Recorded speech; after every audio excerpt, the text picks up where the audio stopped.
Hey everybody, it's Jason Blaha here, and I had made a video a while back discussing me using Armalite AR-10 carbine style rifle as a trunk gun, and I had a viewer come in and make a comment yesterday basically saying that that doesn't make any sense. It's pointless if you're not police or active military.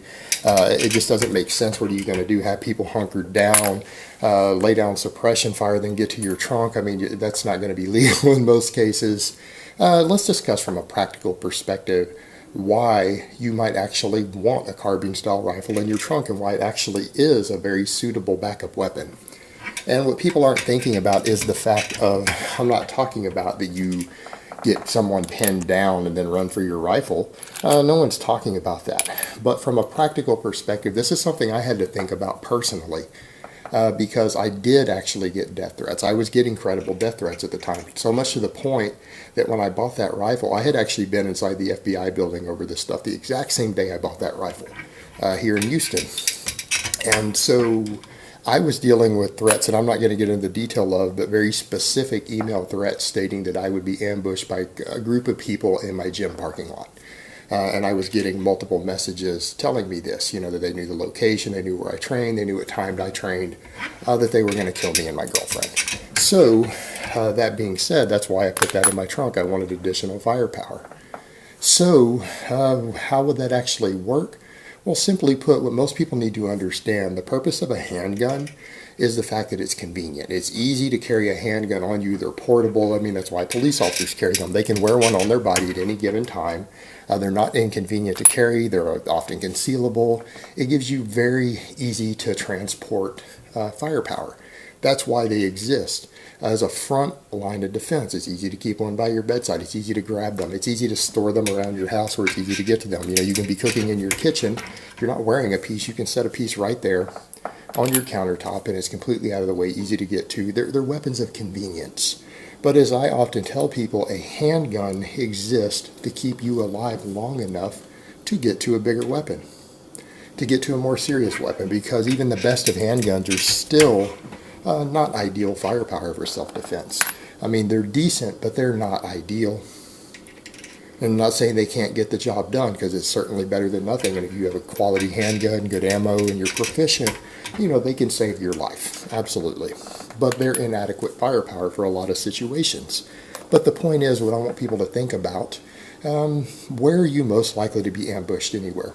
Where are you most likely to be robbed? Where are you most likely to have a problem? While you're getting gas in your car, or while you're in a parking lot? All right, and most carjackers, obviously, you're going to be in the seat of your car. You're going to have to rely on a handgun most of the time. But you can very quickly find yourself in situations to where you can get to a rifle. And I'll give you a perfect example. If you have a easy-to-access carbine rifle sitting in your trunk, in the trunk of your vehicle, right there to where you can get to it. When you go to the grocery store and you've got your grocery basket and everything and you're approaching your vehicle, that is a very, very common time for people to try to rob you. All right, that's a very common time when you're putting groceries in your trunk. Well, you've already got your trunk open. You already have your trunk open. So you might have your everyday carry piece on you, but if you can reach over and grab a rifle just as quickly, and you see someone approaching, their body language gives them away. Most people, unless they're well trained, they don't just sneak up on you. Your situational awareness is going to let you know that a person is coming to do harm. Their body language gives them away. Their demeanor gives them away. People don't just strike randomly with no warning. It's only for those without any situational awareness who are unaware that it's a problem. But you've got the rifle there to fall back to. And like I said, if you're putting groceries in your trunk, it's right there. What I was also doing at the time, because I was given specific threats, I always kept my gym bag in my trunk right next to my rifle. So anytime I left the front door of my gym to go to my vehicle, I would pop my trunk. As I was approaching my vehicle, walking out of the door of the gym, I would put my bag right next to a rifle. So that if there was anything suspicious going on in the parking lot, or some people out there watching or waiting who were staring at me or something, I had access to a rifle immediately. Same thing when I got out of my vehicle every time. You get out of your vehicle, pop the trunk. So again, to get to my gym bag, there's a rifle immediately next to it. 1 foot from it when I'm both putting it into the vehicle, out of the vehicle. If someone's going to mess with you again in a parking lot, it's right there accessible. How about gas stations? That's also a very common time for people to be ambushed. That's a common time for people to be robbed. That's a common time for people's car to be stolen, is when you're putting gas in your car. Where are you at when you're putting gas in your car? You're standing right by the trunk. If you see anyone who looks suspicious, staring at you incorrectly, approaching you, looking around, kind of giving that giveaway they're going to do something, you can get to your trunk. You can pop your trunk, get to your rifle right there within 2 seconds. And the difference is, like where I live in Texas, that's a big deal. And people say, well, what do you mean? You're still drawing a weapon out? No, because in the state of Texas, there's no laws about taking out a rifle. You can have a rifle. You can walk down the street with a rifle shouldered. You can walk down the street with a rifle in a low ready position. You just can't be carrying it away to cause alarm. You can't be pointing it at people without a good cause, without a good reason. So you can reach over and have your hand ready at your rifle as they're approaching. Or you could even take it out. If they look really suspicious, you can go ahead and take your rifle out. And it's not illegal. Whereas in drawing your handgun out of your holster, in public, if you're not on private property with permission, you're not at a range, you're not in your home, you're not cleaning it, you can't draw a handgun out of a holster where I live legally. That is illegal. To just do so in public without an actual legitimate reason to use force. It's illegal. But you can do so with a rifle.